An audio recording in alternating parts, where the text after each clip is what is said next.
एक सेकंड यार, एक सवाल है, एक मिनट पहले हमारी बात, एक सेकंड बोलने, जो सबसे बड़ा सवाल हो पहले उसको पूछना। सुनो सुनो, और एक सवाल में कई सवाल मत पूछिए। सबसे बड़ा सवाल सेक्सुअल असॉल्ट का विनेश फोगाट के लिए कि ब्रिजभूषण और WFI के जो हेड है उन पर सेक्सुअल असॉल्ट का उन्होंने आरोप लगाया है। तो आप सेक्सुअल असॉल्ट बंद कर ले यार, कौन यार, थोड़ा पीछे हो जाओ। देखिए, जैसे मुझे पता चला कि लखनऊ में, सॉरी दिल्ली में पहलवानों ने फेडरेशन के को लेकर के, अपनी समस्याओं को लेकर के धरना दिया है। आरोप क्या है ये मुझे नहीं पता था, लेकिन तब से तुरंत मैंने जो है फ्लाइट का टिकट लिया और फ्लाइट का टिकट लेकर के मैं तुरंत आ गया, क्योंकि हमारा रहना जरूरी है, इसलिए मैं आया। सबसे बड़ा जो आरोप दिनेश ने लगाया है, क्या सामने कोई है? मैं कहना चाहता हूं कि सामने कोई है कि जो कह दे कि फेडरेशन ने कभी किसी खिलाड़ी का शोषण किया? क्या सामने नहीं होना चाहिए? कोई सामने तो होना चाहिए, कोई तो होना चाहिए सामने। कि सांसद जी ने, विभूषण सिंह जी ने, फेडरेशन के जो अध्यक्ष हैं, उन्होंने फला खिलाड़ी का शोषण किया है, सामने होना चाहिए, नहीं होना चाहिए? ब्रिजभूषण जी, लेकिन उनका ये साफ साफ कहना है, आप फेडरेशन के अधिकारी के साथ तो 2 घंटा लगेगा, तो 2 घंटा बैठूंगा। नहीं, बिल्कुल एक करके आराम से पूछ लें, कोई वो नहीं है। ब्रिजभूषण जी, लेकिन उनका ये भी कहना है कि जिस तरीके से यौन शोषण के आरोप न सिर्फ आप पर और फेडरेशन के अधिकारियों पे हैं, उनका ये कहना है कि फेडरेशन जो है वो कायदे और कानून से नहीं चल रही है, उसमें कई खामियां हैं स्पोर्ट्स कोड को लेकर, इसीलिए आपको इस्तीफा भी दे देना चाहिए, आपको पद से हटाया जाना चाहिए। एक सवाल रखिए कोई, जैसे हमने अभी चलते चलते पढ़ा कि चीफ कोच का भी नाम लिया गया है कि वो भी पसंदीदा खिलाड़ियों का शोषण करते हैं। हमारे लिए कहा गया कि लखनऊ में कैंप इसलिए लगाया जाता है कि खिलाड़ियों को घर बुलाया जा सके। मैं जेड श्रेणी सुरक्षा प्राप्त आदमी हूँ और मैं अपने घर पर स्वयं नहीं रुकता हूँ। मेरा घर वहाँ से 120-30 किलोमीटर है, मेरा घर है लखनऊ में, लेकिन मैं यदा कदा साल में 1 बार या 2 बार रुकता हूँ। और सबसे बड़ी बात यहाँ है, अन्यथा मत लीजिएगा,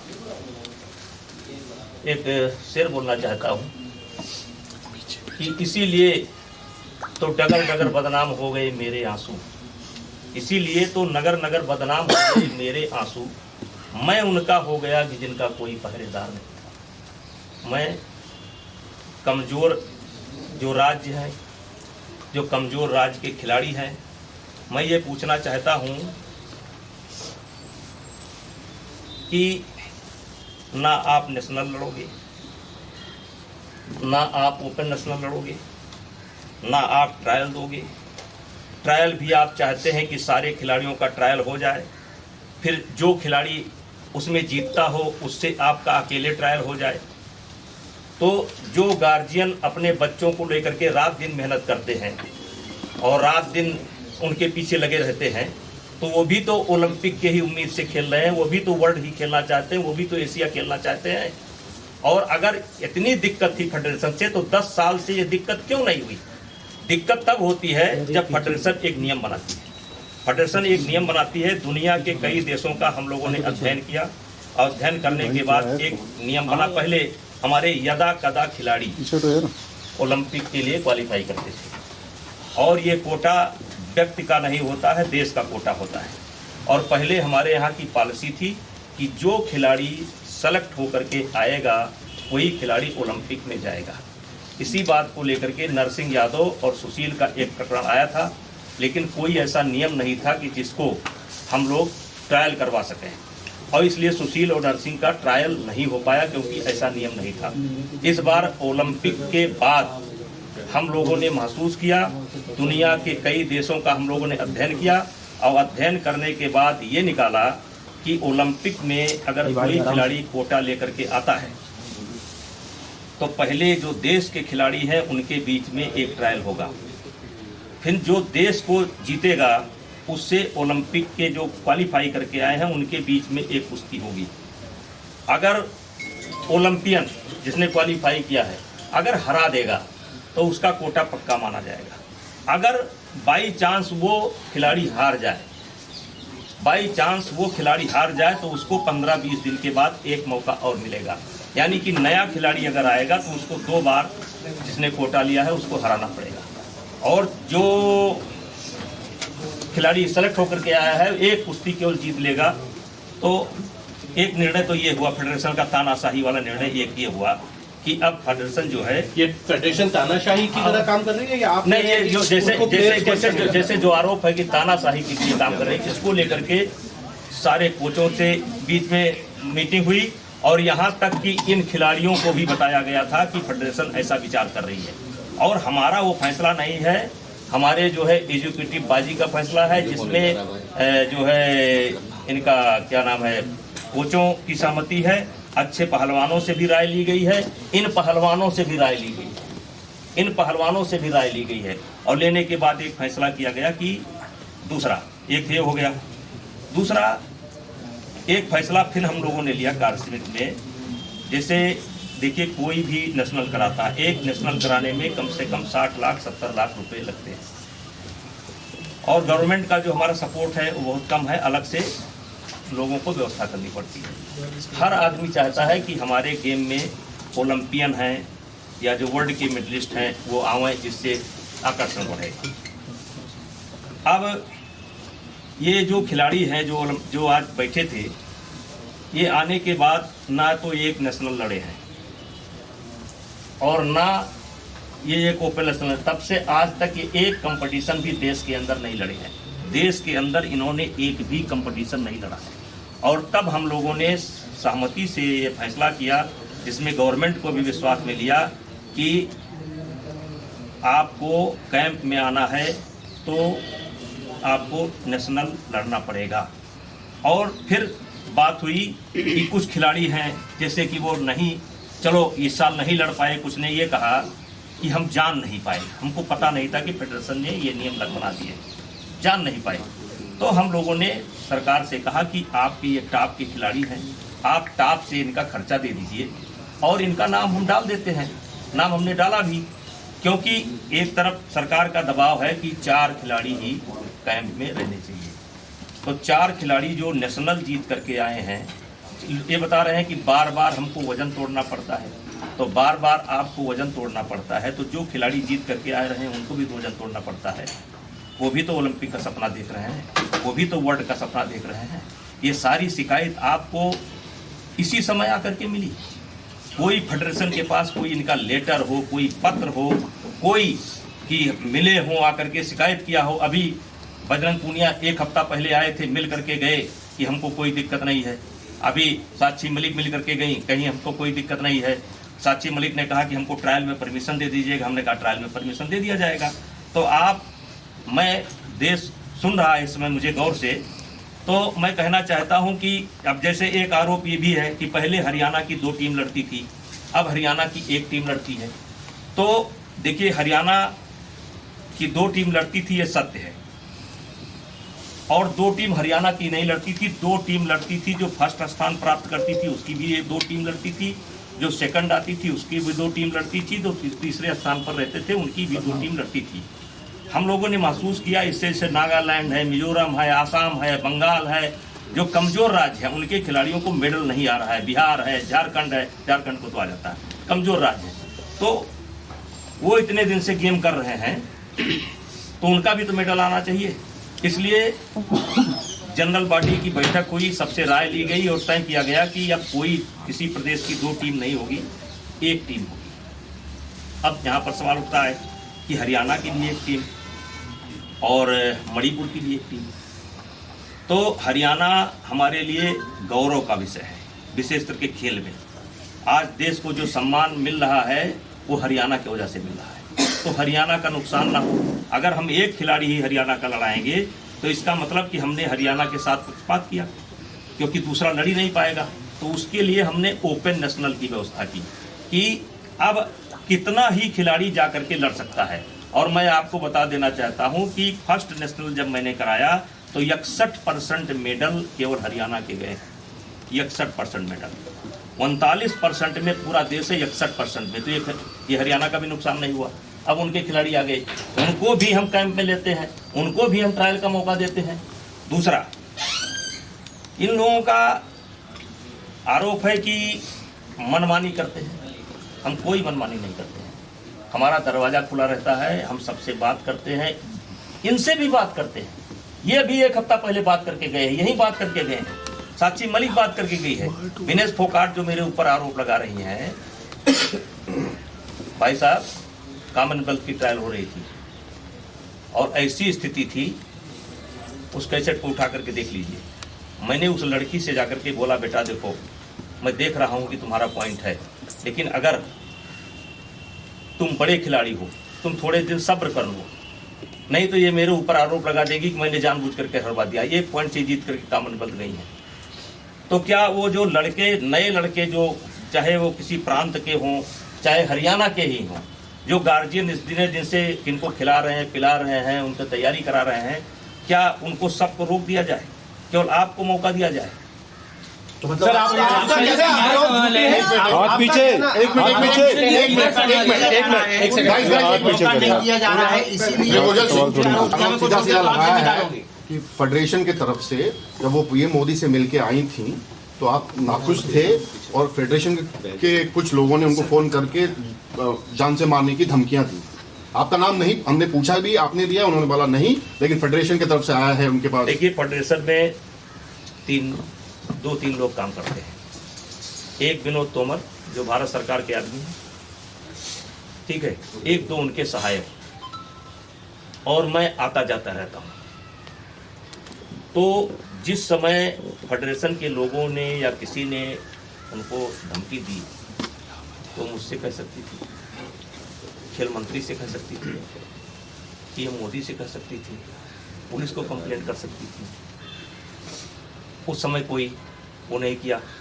और आज जब ये सारी चीजें निकल करके आई हैं, मैं चाहता हूं कि अभी आपका सवाल एक एक करके जो पूछ रहा हूं, जो आरोप लगा, एक करके आपका कहना सारे आरोप सीधा सवाल है सर, सीधा सवाल है, जो ट्रायल्स आप बोल रहे हैं, जो सिलेक्शन नहीं हो पाया, क्या उसी वजह से ये आरोप लगा रहे हैं सेक्सुअल हरासमेंट का नेशनल कैंप में? क्या ये आप निराधार मानते हैं इन सारे एक्विजिशंस को? हरासमेंट हुआ या नहीं हुआ? हाँ। कतई नहीं हुआ, कतई नहीं हुआ। एक भी सामना कर दे तो मैं फांसी पर लटक जाऊंगा। दूसरा सवाल ये है कि यदि नहीं हुआ है तो अब आप क्या करेंगे? आपका क्या कहना है? सामने देख के बोलिए। आप उनको बुलाएंगे मिलने के लिए? आप उन लोगों को मिलने के लिए बुलाएंगे या आप कोर्ट में जाएंगे या देखिए ऐसा है, पहले एक मिनट, वो खिलाड़ी है, सामने सामने सर, वो खिलाड़ी है, हम उनसे मिलने के लिए ही आए थे। जैसे मुझे पता चला कि ऐसा ऐसा हुआ है, मैं बाराबंकी में एक कार्यक्रम में था और मुझको वापस से फोन गया कि कुछ खिलाड़ी, पहले इतना नहीं पता था कि कुछ खिलाड़ी जो है ट्वीट किए हैं, फिर पता लगा कि धरने पर बैठे हैं। मैं बाराबंकी से मैंने फ़ोन किया कि कोई फ्लाइट है, और मैंने विनोद तोमर जी को भेजा कि जा करके हमारी उन लोगों से बात करा दो, किसी से बात करा दो, बजरंग पुनिया से बात करा दो, बजरंग ही लीड कर रहा था, मैं बजरंग से बात करा दो। वो बात नहीं किया। फिर मैसेज भी करवाया, मैंने मैसेज भी करवाया कि मैं बात करना चाहता हूँ, वो लोग बात नहीं किए। तो हमने कहा चलो भाई, इस समय बात इसलिए नहीं कर पा रहे होंगे कि धरने बैठ गए हैं। अब जब धरने पर बैठ गए हैं तो हो सकता है कुछ लोग कहें ना बात करो, तो इसलिए नहीं कर पा रहे हैं। तो इसीलिए मैंने तुरंत, और उसके बाद आप लोग भी पहुँच गए, तो मैंने तुरंत आनंद फानन में, मेरा कल का कार्यक्रम अलग लगा हुआ था, आनंद फानन में अभी परसों 20 तारीख से ओपन नेशनल भी है, मैं आनंद फानन में फ्लाइट लिया और आपके सामने बैठा हूँ। रहा सवाल, यौन शोषण नहीं हुआ, कोई यौन शोषण जैसा नहीं हुआ, क्यों लगाएगा? नहीं हुआ, नहीं हुआ। वो कह रहे कि मोदी जी को बताएंगे 20 लड़कियां नहीं हुआ। और सर एक या दो नहीं, कई रेसलर नहीं हुआ, नहीं हुआ। एक भी रेसलर खड़ा कर दो, एक भी रेसलर खड़ा कर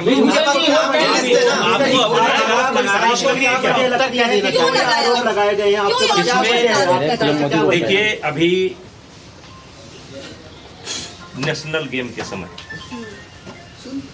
हरियाणा में एक रेसलिंग फेडरेशन बनी थी। उस रेसलिंग फेडरेशन में हमारे कुछ पुराने खिलाड़ी भी थे।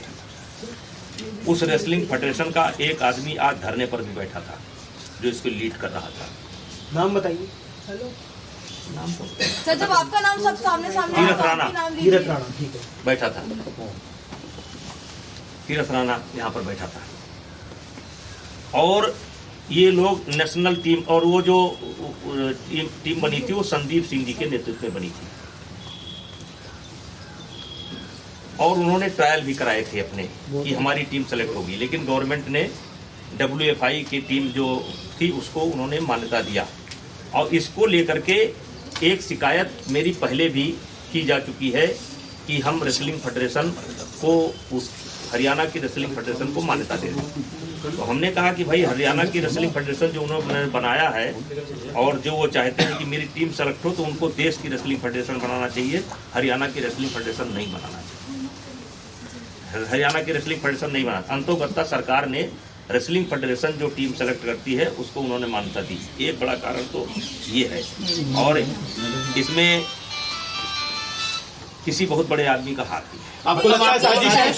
आपको लगता है साजिश है? कौन लोग हैं साजिश के पीछे? कोई उद्योगपति है सर, कौन है वो बड़ा आदमी? कोई उद्योगपति है। आपको लगता है रेसलर लेकिन झूठ बोल रहे हैं? ये आपके सर क्या इसका पहले कोई लीग से भी जुड़ा हुआ देखते हैं सवाल क्या? ये है, क्या आपकी जो रेसलिंग फेडरेशन की जो प्रीमियम लीग होती थी, ये उससे जुड़ा हुआ मैटर है? उससे पीछे जुड़े हुए उद्योग देखिए हाथ तो है।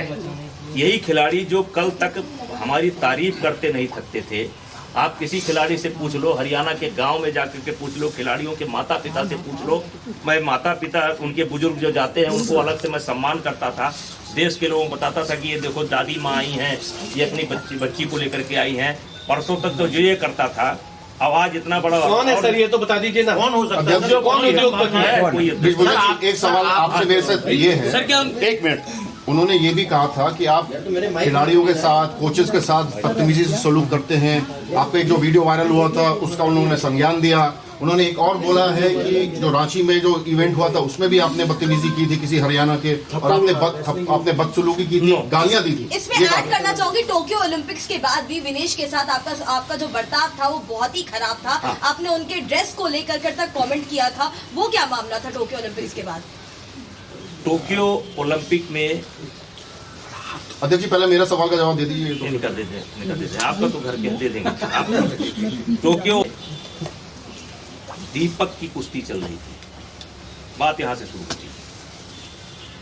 और दीपक का जो कोच था वो रसिया का रहने वाला, और जो रेफरी था वो भी रसिया का रहने वाला। और रेफरी को ये लगा, दीपक के कोच को ये लगा कि इसने जानबूझ करके दीपक को हरवा दिया है। तो दीपक के कोच ने जा करके उस रेफरी की बैनू के अंदर पिटाई कर दी। जब पिटाई कर दी तो हम लोगों को एक नोटिस आया। वहाँ की जो अनुशासन समिति है, डिसिप्लिनरी कमेटी, उसने एक नोटिस दिया कि क्यों ना इंडिया को बैन कर दिया जाए। पूरे ओलंपिक्स में उस समय आईओ के प्रेसिडेंट थे बत्रा जी, परेशान हो गए, सब लोग परेशान हो गए। फिर दूसरे दिन हमारी पेशी हुई। उसमें मैं धन्यवाद करना चाहता हूं कि जो WFI के प्रेसिडेंट हैं उन्होंने, UWW के जो प्रेसिडेंट हैं उन्होंने हमारा फेवर किया। उन्होंने सवाल किया हमसे कि आपके रेफरी ने एक रेफरी को पीटा, तो क्यों ना आपकी टीम को बैन कर दिया जाए। हमने कहा कि वो रेफरी मेरा नहीं था, वो रसिया का है, कोच मेरा नहीं था, रसिया का है, उसको मैंने हायर कर रखा था। और पहलवान के निवेदन पर हमने उसको उसकी कुश्ती पर दे दिया था। तो उन्होंने दूसरा सवाल किया कि आपने उसके खिलाफ क्या कार्रवाई की। हमने कहा उसको सस्पेंड भी कर दिया, टर्मिनेट भी कर दिया, और ये भी कर दिया कि उस रेफरी को हम कभी नहीं बुलाएंगे। और इस पर UWW के प्रेसिडेंट ने हमारा सपोर्ट किया, हमारे खिलाड़ियों का सपोर्ट किया, हमारे देश का सपोर्ट किया। कहा कि इनके खिलाड़ी बड़े अनुशासित हैं, इनके कोच बड़े अनुशासित हैं, ऐसी दिक्कत नहीं आई है, ये उनका नहीं है। फिर दूसरा सवाल तुरंत आ गया कि विनेश फोगाट ओलंपिक की जो ड्रेस है उसको पहन करके नहीं लड़ी, इस पर आपने क्या कार्रवाई किया? और फिर उन्होंने ये भी कहा कि आप पैसे के पीछे भगते हैं।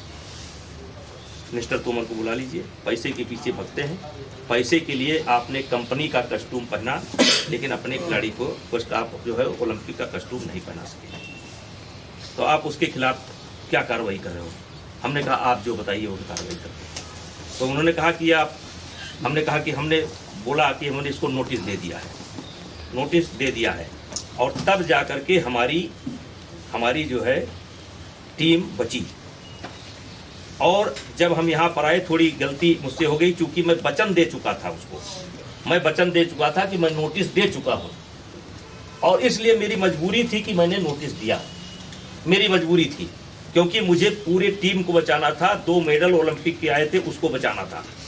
और विनेश फोगाट से मैं पूछना चाहता हूं कि ओलंपिक का जब एक ड्रेस होता है जो मान्यता प्राप्त होता है, तो क्या मजबूरी थी कि आप एक कंपनी का कस्टूम पहन करके गए? मिसबिहेव किया था आपने क्या जब वो मिलने आई थी आपसे? हमने उसको इतना सपोर्ट किया है, उसको इतना सपोर्ट किया है कि हारने के बाद भी मैंने उसको सपोर्ट किया है, उससे खोज करके जाकर के मिला। उन्होंने ये कहा है कि वो कॉस्ट्यूम खराब था, इसलिए मैं फोर्स थी वो पहनने की। और उन्होंने ये भी कहा कि आपने उनको बोला खोटा सिक्का। हाँ, और बहुत बहस भी हुई। नहीं, कुश्ती हारने के बाद वो मुझसे मिली थी, मैंने उसके सर पर हाथ रखा, चलो बेटा कोई बात नहीं है, परेशान होने की जरूरत नहीं है। बजरंग पूनिया की जब कुश्ती थी तब मैंने बजरंग पूनिया को बकअप किया। मेरा दुर्भाग्य है, सौभाग्य है कि हर खिलाड़ी को मैं पर्सनली मिलकर के बकअप जरूर करता हूँ, कुश्ती के पहले भी और कुश्ती के बाद भी। और विनेश फोगाट को मैंने जब कुश्ती हार गई थी तो इसलिए जाकर के मिला था, और उससे मैंने कहा था कि चलो परेशान होने की कोई बात नहीं, नसीब में नहीं। इसी विनेश फोगाट को जब वहाँ उस ओलंपिक में, वहाँ जिसमें इसका चोट लगी थी, रियो ओलंपिक में, ये रो रही थी और इससे ज्यादा मैं रो रहा था। दुर्भाग्य है मेरा। ब्रिजभूषण जी सुबह से ही आप उनको मनाने जाएंगे? सीधी बात है, सुबह से रेसलर्स धरना प्रदर्शन पर बैठे हुए हैं, बर्खास्त की जाते हैं। अब आप क्या करेंगे सर? जंतर मंतर जाएंगे? तो अब आपकी तरफ से क्या कुछ होने वाला है? अब आप क्या करोगे? देखिए, मैं तो बैठा हूँ यहाँ पर आकर के, अभी आप लोगों का सवाल का जवाब मैं आधा घंटा 1 घंटा जब तक आप लोग बैठे हैं तब तक मैं देता रहूंगा, और मौका देंगे तो पानी पी लूंगा। उसके बाद जाएंगे? हम क्यों माने कि आप सच बोल रहे हैं, वो झूठ बोल रहे हैं? सर उसके बाद जाएंगे आप मिलने के लिए, उनको बुलाएंगे?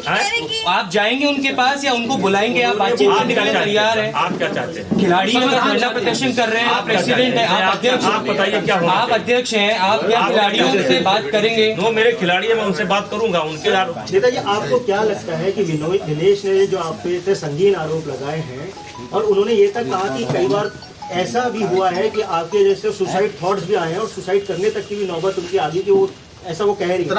वो अपने बारे में कह रही है।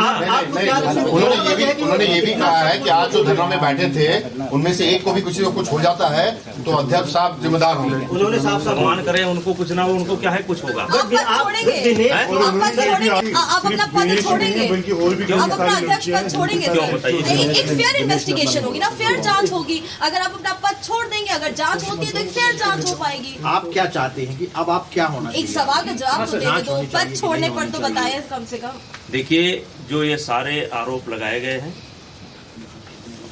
हम चाहते हैं कि अच्छा हो कि वो लिख करके दे दें, तो कुछ जवाब हम दे सकते हैं, कुछ चीज़ों की जवाब हम दे सकते हैं, और कुछ चीज़ों की जांच हो जाएगी। सीबीआई जांच हो जाए, एलआईयू जांच हो जाए, पुलिस की जांच हो जाए, जांच हो जाएगी। सर उन्होंने ये भी बोला दिनेश ने कि वो नाम पब्लिक करने वाले हैं कुछ ही देर में, कि किन्होंने उनके साथ ये चीज की है। 20 लड़कियां अकेली 20 लड़कियां की बात कही गई है। चीफ कोच को भी लगाया गया है आरोप। बिल्कुल, चीफ कोच है, आपका नाम है कि 20 लड़कियों के साथ मोदी जी के सामने बताऊंगा सर का नाम। स्पॉन्सरशिप को लेकर भी सवाल खड़ा किया हमने, स्पॉन्सरशिप को लेकर भी सवाल खड़ा किया है कि वो भी डायरेक्ट हम तक नहीं पहुंचती है, वो भी वाया आती है और वो भी पूरी नहीं मिल पाती है। उसमें उन्होंने ये भी कहा है कि स्पॉन्सरशिप का जैसे विनोद तोमर जी ने 25-30 करोड़ रुपए की 20 करोड़ प्रॉपर्टी बना ली है यहाँ पे। स्पॉन्सरशिप सिस्टम के बारे में तोमर जी दे सकते हैं जवाब, कहिए तो बुलवा लें। स्पॉन्सरशिप का पैसा कहाँ खर्च होता है, कहिए तो बुलवा लें। नहीं आप ये बता दीजिए कि इसका समाधान अंत में क्या निकलेगा? आप उन्हें मनाने जाएंगे या क्या होगा? सीधा मैं पहले आपका सवाल जवाब सबका पूरा हो जाए, फिर मुझको भी बैठकर सोचने का मौका दीजिए। वो मानने को तैयार होंगे तो हम मनाने के लिए जाएंगे, अगर मानने को तैयार होंगे तो हम मनाने के लिए क्यों नहीं जाएंगे? तो जाएंगे तभी तो मानेंगे। जब जाएंगे तभी तो मानेंगे। तो आप सोचने दीजिए, हमको तो आप सोचने दीजिए, हमको भी तो सोचने दीजिए। देखिए, मनाने और मानने की बात तब थी जब ये सेक्सुअल हरासमेंट का आरोप न लगता। ये बहुत बड़ा आरोप है और ये छोटा आरोप नहीं मेरे लिए या सबके लिए, किसी के ऊपर भी सर वो तो कह रही कि यहाँ जो 4 लड़कियाँ 5 बैठी उसमें से भी एक दो है जिसके साथ सेक्सुअल हरासमेंट हुआ है। यहाँ जो बैठी है धरने पर लड़कियाँ, उसमें भी तो ऐसी है जिसके साथ सेक्सुअल हरासमेंट हुआ है। सर क्या आप इंडिपेंडेंट कमीशन बनाएंगे इसकी जांच करने के लिए? सर वो इतना बड़ा बयान दे रही है कि वो नाम साझा करेंगी तो आप इंडिपेंडेंट कमीशन बनाएंगे सर इसकी जांच करने के लिए? आपकी मान आनी नहीं, मैं पुलिस में जाने का क्या सवाल है? आप क्या चाहते? पुलिस का क्या सवाल है? पुलिस का ब्रिजभूषण जी, जिन लोगों के ऊपर अगर वो नाम डिस्क्लोज करते हैं उन लोगों के खिलाफ आप कोई एक्शन लेंगे? कोई आपकी जो फेडरेशन है हम कौन एक्शन लेंगे? आप तो हम कटघरे में हैं, हम क्या एक्शन ले सकते हैं? हम तो कटघरे में हैं। आप हर तरीके की जांच के लिए तैयार हैं? आप इंडिपेंडेंट कमीशन बनाएंगे जिससे जांच हो सके? सेक्सुअल हरासमेंट के जो चार्जेस लगे, इंडिपेंडेंट ये कोई इतना छोटा मामला भी ऐसे दब जाएगा? क्यों नहीं जांच होगी? हम नहीं कराएंगे सरकार। आप हर तरीके की इन्वेस्टिगेशन जांच को तैयार? सर आप उद्योगपति का नाम क्यों नहीं लेते हैं सर जिसके बारे में आप इल्जाम लगा रहे हैं? देखिए, ये खिलाड़ी आप कह रहे हैं कि बहकावे में कर रहे हैं ये सब? नहीं, समझदार है, बहकावे में नहीं है। ये मेरा दुर्भाग्य है। 3 नेशनल होता था, आज 23 कंपटीशन होते हैं। ये मेरा दुर्भाग्य। 5 रुपए का अकाउंट नहीं होता था फेडरेशन का और करोड़ों रुपए बढ़ता है। ये मेरा दुर्भाग्य है। लेकिन अब जो आरोप मेरे ऊपर लगे हैं, ये कोई इतने छोटे आरोप नहीं है कि मैं कह दूँ जांच नहीं होगी तो जांच नहीं होगी। जांच होगी, कौन करेगा ये आने वाला समय बताएगा। मोरल हाई ग्राउंड रहते हुए आप अपने अध्यक्ष पद पे बने रहेंगे? आपने साफ तौर पर ये भी कहा अभी प्रेस कॉन्फ्रेंस में कि एक उद्योगपति है इनके पीछे और कहीं ना कहीं पैसे का पूरा फैक्टर भी आ सकता है। मैंने एक प्रकरण बताया, देखिए है तो कोई कौन है सर? अरे अब सब आपको बता दें तो सर आज पूरे देश को बताइए लोगों ने आरोप लगाया आप पे, पूरे देश के सामने, और पूरे देश के सामने आपको ये बताना चाहिए कि वो लोग कौन हैं जो आपके खिलाफ इस तरीके की साजिश करके बताइए सर। और वो जो उन्होंने आरोप लगाए उसके जवाब मैंने दे दिए। वो लोग भी पूरा देश गुस्से में है। आप कोई गुस्सा में नहीं है, कोई गुस्सा में नहीं है, कोई गुस्सा में नहीं है। सुनिए, देश गुस्सा में नहीं है। जैसी बातें उठ रही हेलो, ये लोग जो बैठे हैं इनकी परसेंट संख्या 3% है। 97% लोग भूषण सिंह के साथ हैं, 97% लोग भूषण के साथ हैं। आप वोटिंग करा लीजिए, किसी उस पर वोटिंग करा लीजिए, लड़कियों की वोटिंग करा लीजिए, लड़कों की वोटिंग करा लीजिए, आप करा लीजिए। आपको 97% के साथ है। आप सर जब तक जांच खत्म नहीं होती क्या जब तक जांच खत्म नहीं होती आप हाई ग्राउंड लेते हुए अपने अध्यक्ष पद से बने रहेंगे या उसको छोड़ देंगे जब तक की जांच कंप्लीट ना हो जाए? देखिए, हम आरोप लगाए हैं तो हमको भी सोचने का मौका देंगे कि नहीं देंगे? नहीं, अब कैसे सोचा? अभी तो मैं फ्लाइट से आया। उद्योगपति का नाम तो बता दें सर। हमारे साथ बहुत बढ़िया हमारे साथ